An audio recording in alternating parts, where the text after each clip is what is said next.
ডিম আলু সেদ্ধ করে রেখেছি, এখানে আলু সেদ্ধ করে রেখেছি আর এখানে ডিম সেদ্ধ করে রেখেছি।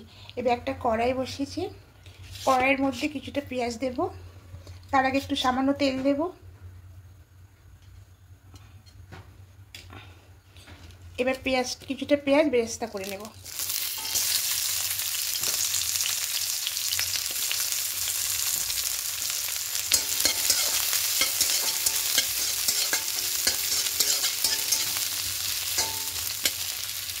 বেরেস্তাটা হয়ে গেছে, এবার তুলে নেব।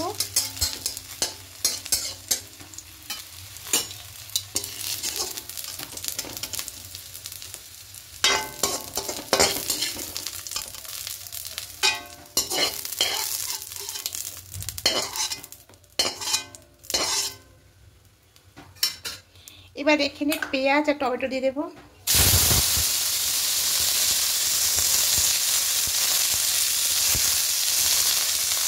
আদা রসুন,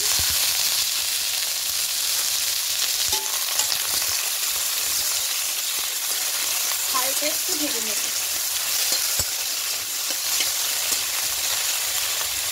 হালকা করে ভেজে নিয়েছি, এবার তুলে নেব।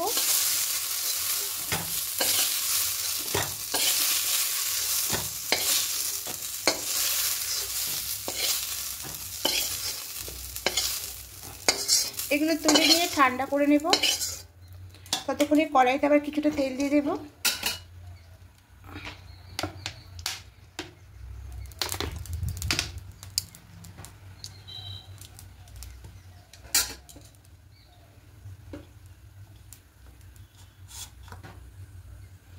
এদিকে এটা তুলে নিয়েছি, এটা ঠান্ডা করে নেব, তারপর এটাকে মিক্সিতে পেস্ট করব। এবার তেলের মধ্যে ডিমগুলো দিয়ে দেব।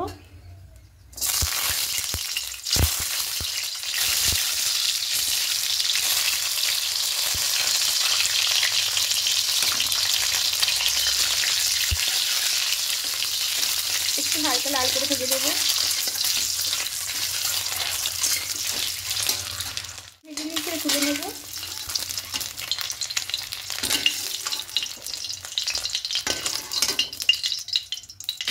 এবার এই তেলের মধ্যে সেদ্ধ করে কেটে রাখা আলুগুলো দিয়ে দেবো।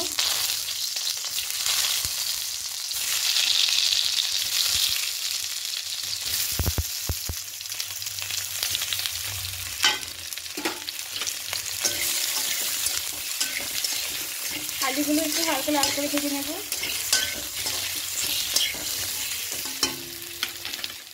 মিক্সির মধ্যে নিয়ে নেব।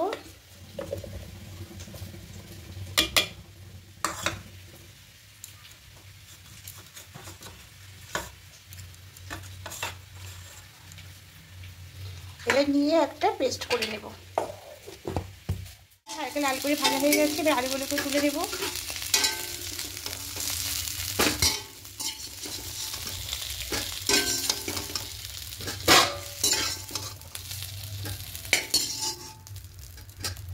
এবার এখানে আরো কিছুটা সরষের তেল দেব।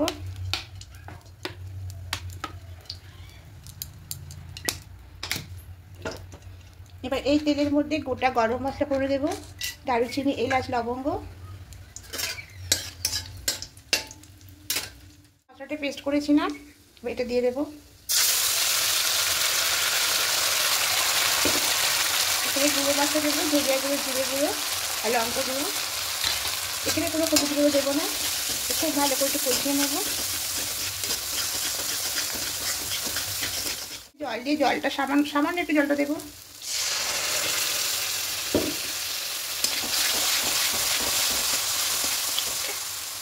এখানে লবণটা অ্যাড করব।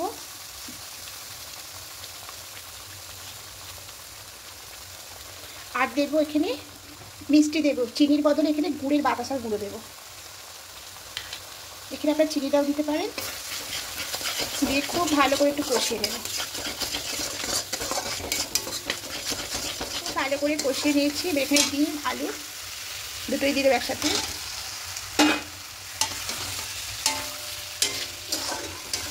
খুব ভালো করে মিশিয়ে নেব।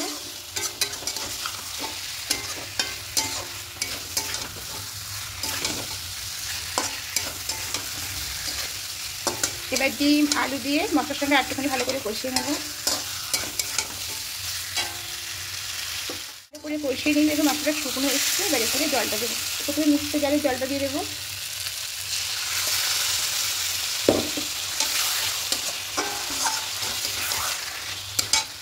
এবার এখানে জলটা একটু অ্যাড করবো।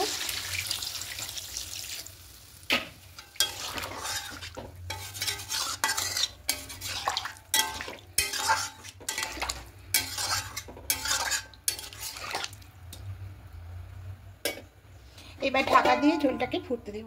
নেব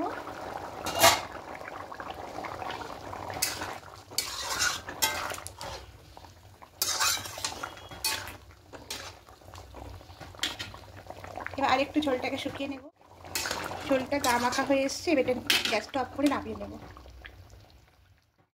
রান্নাটা একদম হয়ে গেছে। এবার গ্যাসটা অফ করে এটা নামিয়ে নেব। অন্য একটা পাত্রের মধ্যে নিয়ে নেব। এবার উপর দিয়ে বেরেস্তা দিয়ে দেব।